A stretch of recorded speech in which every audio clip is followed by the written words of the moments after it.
સુરતના ગોળાદરા વિસ્તારમાં આવેલા મકાનમાં આગ લાગતા નાસભાગ મચી ગઈ હતી। કેસર ભવાની સોસાયટીમાં આવેલા એક મકાન ભડકે બળ્યું હતું।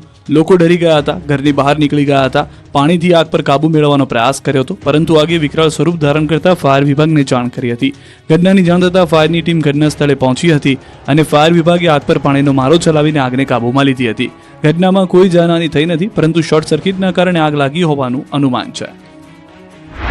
આ તરફ અમદાવાદના અમરાઈવાડી વિસ્તારમાં આવેલા પારિષ્કર વિભાગ 1ના સી બ્લોકમાં આગ લાગી। ફ્લેટમાં આગ લાગતા ધુમાડાના ગોટે ગોટા નીકળ્યા હતા।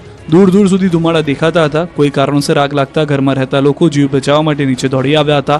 અન્ય લોકો પણ ડરી ગયા હતા, નીચે આવી ગયા હતા, પરંતુ આગે તુરંત વિકરાળ સ્વરૂપ ધારણ કરતા લોકોએ જીવ બચાવવા માટે ઉપરના માળેથી છલાંગ મારી હતી। કેટલાક લોકો અને બાળકોનું જોખમી રીતે રેસ્ક્યુ કરાયું। દ્રશ્યોમાં જોઈ શકાય છે કે આગથી ધુમાડાના ગોટે ગોટા નીકળી રહ્યા છે, ત્યારે ઉપરના માળેથી પહેલા 2 બાળકોને નીચેના માળે ઉભેલા લોકોને જોખમી રીતે આપવામાં આવે છે। પછી એક યુવતી જીવ બચાવવા નીચેના માળે આવે છે, પરંતુ તેના પગ પાળી સુધી ન પહોંચતા લટકી પડે છે, પરંતુ લોકોએ પગ પકડી લેતા જીવ બચી ગયો। તો કેટલાક લોકો ઘરની બાલ્કનીમાંથી જોખમી રીતે નીચે ઉતરતા જોવા મળ્યા। બીજી તરફ ફાયર વિભાગને જાણ કરતા ફાયરના જવાનોએ પહોંચી પાણીનો મારો કર્યો। આગ એટલી વિકરાળ હતી કે ફાયર વિભાગની 7થી વધુ ગાડીઓએ કામે લાગવું પડ્યું। ઘટના સ્થળે ભીડ એકત્રિત થતા પોલીસનો કાફલો પણ બોલાવવો પડ્યો। 300થી વધુ લોકોને સોસાયટીના ક્લબ હાઉસમાં રાખવામાં આવ્યા।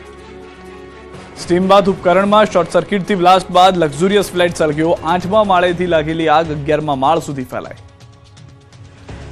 સુરતના વેસુમાં લક્ઝુરિયસ હેપી એક્સેલેન્સિયા બિલ્ડિંગના 8મા માળે અચાનક આગ લાગી હતી અને તે પ્રસરીને ઉપરના 3 માળ એટલે કે છેક 11મા માળ સુધી ફેલાઈ ગઈ હતી। 8મા માળે સ્ટીમ બાથ ઉપકરણ ચાલુ રહી જતા અચાનક બ્લાસ્ટ થયો અને ત્યારબાદ આગ ફાટી નીકળી। જોતજોતામાં આગે વિકરાળ રૂપ ધારણ કરતા બિલ્ડિંગમાં રહેતા લોકોમાં ભયનો માહોલ ફેલાઈ ગયો। ઘટનાની જાણ ફાયર વિભાગને કરવામાં આવતા ફાયર સ્ટેશનની ટીમને ઘટના સ્થળે રવાના કરાઈ। કલાકો સુધી પાણીનો મારો કર્યા બાદ આગ માંડ કાબૂમાં આવી। ભયાવહ આગના કારણે લોકો ડરી ગયા, ઘરની બહાર દોડી આવ્યા। ગૃહ રાજ્યમંત્રી હર્ષ સંઘવીનું ઘર પણ આ બિલ્ડિંગની સામે જ આવેલું હોવાથી તેઓને જાણ થતાં ઘટના સ્થળે દોડી આવ્યા। આ દુર્ઘટનામાં 18 લોકોનું રેસ્ક્યુ કરાયું હતું। પ્રાથમિક તપાસમાં પોલીસને જાણવા મળ્યું છે કે 8મા માળે સ્ટીમ બાથ ઉપકરણમાં આગ લાગી હતી, જ્યારે 9મા માળે ફર્નિચરનું કામ ચાલી રહ્યું હતું। ત્યાં લાકડા, પીઓપી, પ્લાયવુડ અને ફાઇબર સામગ્રી મૂકવામાં આવી હતી, જેના કારણે આગે વિકરાળ સ્વરૂપ ધારણ કરી લીધું હતું। આગ 9મા માળેથી 10 અને 11મા માળ સુધી પહોંચી ગઈ। આગના કારણે આખા વિસ્તારમાં ધુમાડાનું સામ્રાજ્ય છવાયું હતું। 4 થી 5 કિલોમીટર સુધી ધુમાડાના ગોટે ગોટા દેખાયા હતા। આગની ભયાનકતા આકાશી દ્રશ્યો પરથી જ લગાવી શકાય છે અંદાજ।